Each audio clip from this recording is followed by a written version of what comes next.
À la une de l'actualité, au moins 18 personnes ont été tuées ce week-end dans une attaque à Beni, située dans l'est de la République démocratique du Congo.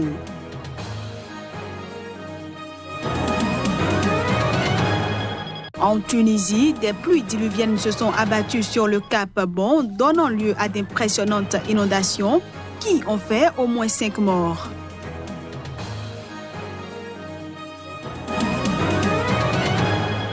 Enfin, aux Maldives, le président sortant Abdoulaye Ahmed a reconnu ce lundi sa défaite surprise à l'élection présidentielle face au candidat de la coalition de l'opposition, Ibrahim Mohamed Soli. Ravi de vous retrouver en ce premier jour de la semaine. Bienvenue à tous. En République démocratique du Congo, des habitants témoignent d'une attaque à Beni qui a vu au moins 18 personnes, dont 14 civils tués. L'attaque a été attribuée à l'un des groupes armés les plus nuisibles de la région, les Alliés Démocratic Force, ADF, d'origine ougandaise. Le territoire et la ville de Beni font face au terrorisme du groupe des forces démocratiques alliées ADF, dont la structure du commandement est tenue par les Ougandais.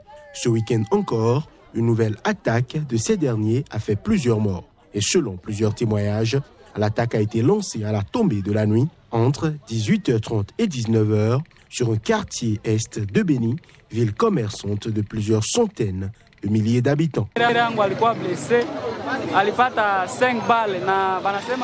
Ma soeur a été blessée. Elle a reçu 5 balles au niveau de sa mâchoire supérieure.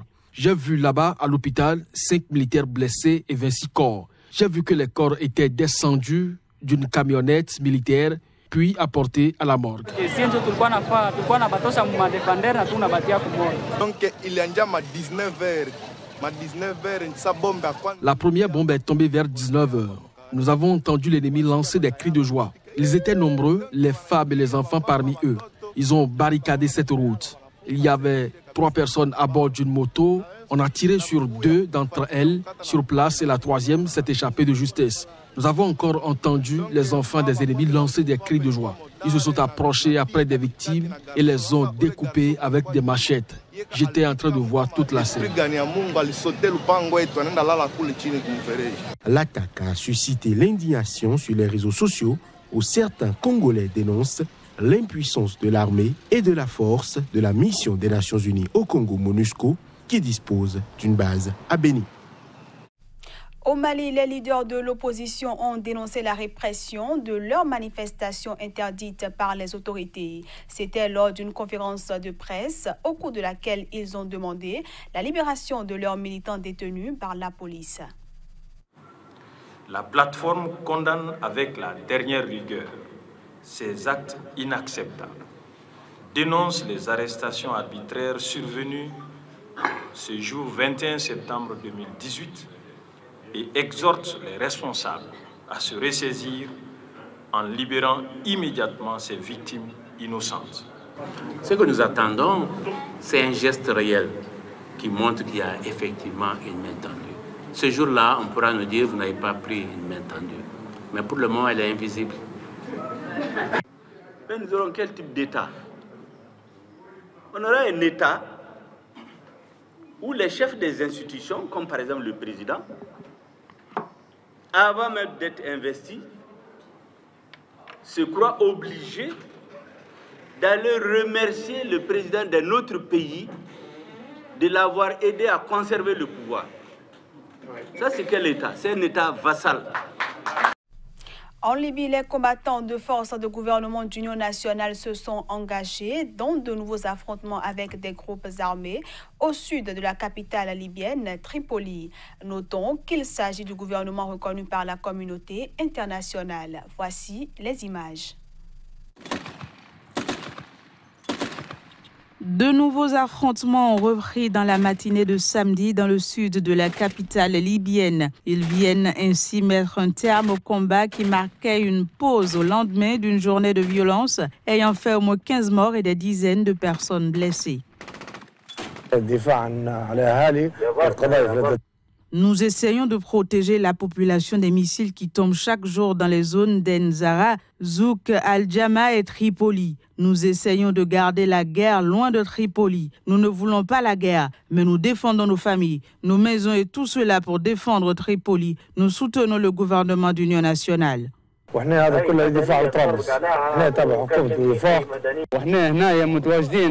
Nous sommes ici pour défendre les citoyens, les innocents et les enfants, et nous ne reculerons jamais. Victoire à mort dans la volonté de Dieu. Via un communiqué publié dans la nuit de vendredi à samedi, le gouvernement d'union nationale a appelé la mission de l'ONU en Libye à placer le Conseil de sécurité face à la réalité des événements sanglants en Libye pour qu'il assume ses responsabilités, notamment afin de protéger les civils. Malgré un accord de cessez-le-feu conclu le 4 septembre sous l'égide des Nations Unies, les affrontements ont repris de plus belle cette semaine, notamment dans le quartier de Salah Eddine et sur la route de l'aéroport international de Tripoli, détruit en 2014 par des combats similaires. La Tanzanie en deuil a réservé des funérailles nationales ce dimanche aux victimes du naufrage d'un ferry qui a chaviré il y a 4 jours dans le sud du lac Victoria. Au moins 224 morts en ont découlé. Il s'agit d'un grand deuil pour la nation tout entière. Au cours d'une cérémonie sur l'île d'Oukara, au large de laquelle le ferry a chaviré, une dizaine de cercueils ont symboliquement été placés dans des tombes individuelles, notamment ceux contenant des corps qui n'ont pu être identifiés. Les représentants de plusieurs confessions religieuses se sont relayés au micro dimanche pour de brèves prières et des gerbes de fleurs ont été disposées devant les cercueils.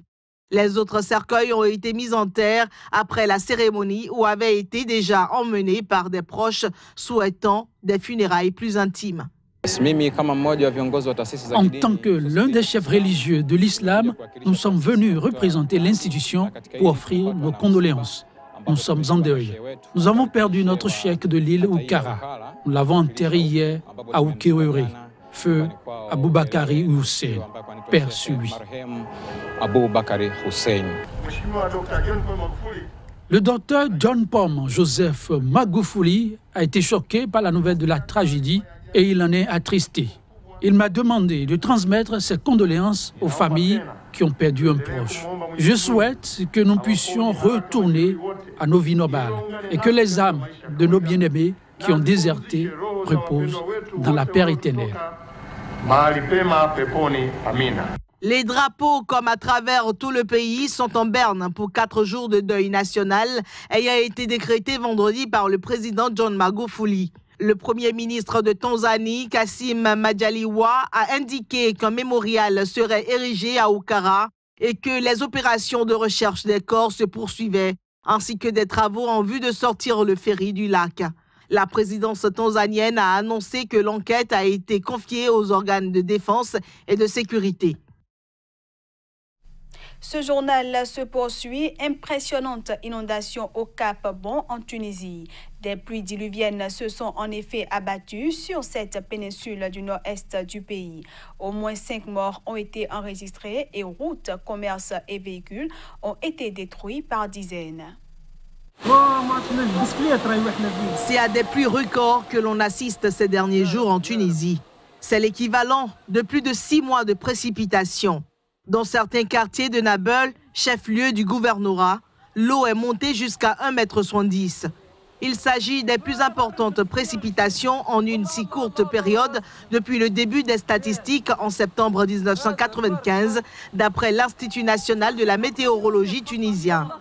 Dans la plupart des endroits, d'après le ministère de l'Intérieur, l'eau est rapidement redescendue, mais le bilan est monté à 5 morts après le décès dimanche d'un adolescent qui a été électrocuté. Dans la même localité, 2 sœurs avaient été emportées par la crue soudaine samedi soir alors qu'elles sortaient de leur usine. 2 hommes se sont noyés.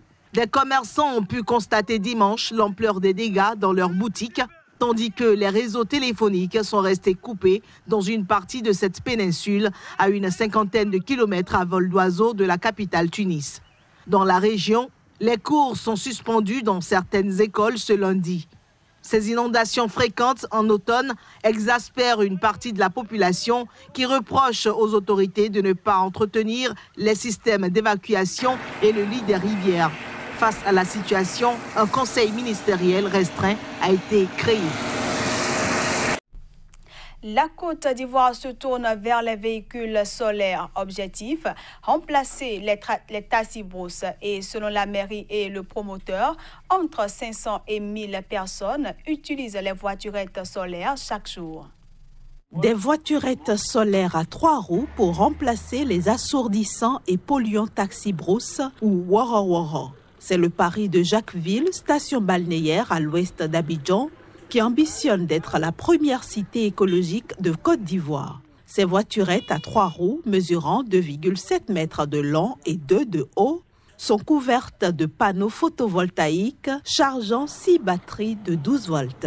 Autonomie de circulation, 140 km. Et donc vraiment c'est une expérience qui marche bien à Jacquesville et que nous comptons déployer dans les villages aussi. Pour le moment, nous circulons dans la ville. La population approuve l'initiative de ces tricycles solaires de fabrication chinoise. C'est à Jacquesville ici, j'ai découvert cette voiture électrique. Elle nous paraît d'abord une voiture sécuritaire parce qu'elle va très lentement, mais sûrement.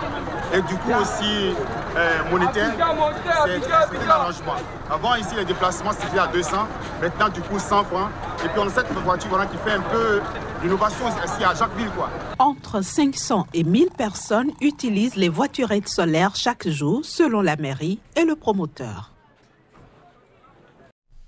Et puis présidentielle aux Maldives, le leader de l'opposition Ibrahim Mohamed Soli a remporté la victoire avec 58,3% des voix et ce, après une campagne controversée que des observateurs avaient qualifiée de truquée en faveur du président sortant Abdoulaye Yamine. Le candidat de la coalition de l'opposition, Ibrahim Mohamed Soli, peu connu des électeurs, a remporté la victoire ce dimanche à l'élection présidentielle. Selon la commission électorale, il a obtenu 133 808 voix contre 95 526 pour le président sortant, Abdoulaye Yamine. Le chef de l'État sortant semblait pourtant avoir le champ libre pour décrocher un second mandat. J'aimerais interpeller le président Yamine et lui demander de respecter la volonté du peuple et de commencer immédiatement une transition en douceur du pouvoir, comme l'indique la Constitution et la loi.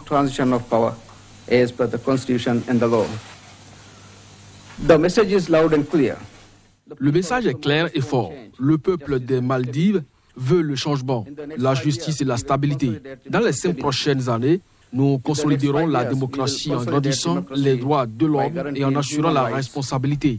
Nous allons établir une société pacifique et juste pour tous. C'est un moment de joie, c'est un moment d'espoir, c'est un moment d'histoire. Pour beaucoup d'entre nous, ça a été une aventure difficile, une aventure qui a conduit à une cellule de prison ou à des années d'exil. Le chef de l'État, Abdoulaye Yamine, a reconnu lors d'un discours télévisé ce lundi sa défaite surprise. Le président maldivien, qui quittera le pouvoir le 17 novembre, au terme de son mandat, promet assurer une transition en douceur. Et c'est la fin de cette édition que je vous remercie d'avoir suivi. Excellente semaine à tous en compagnie des programmes de Sika TV.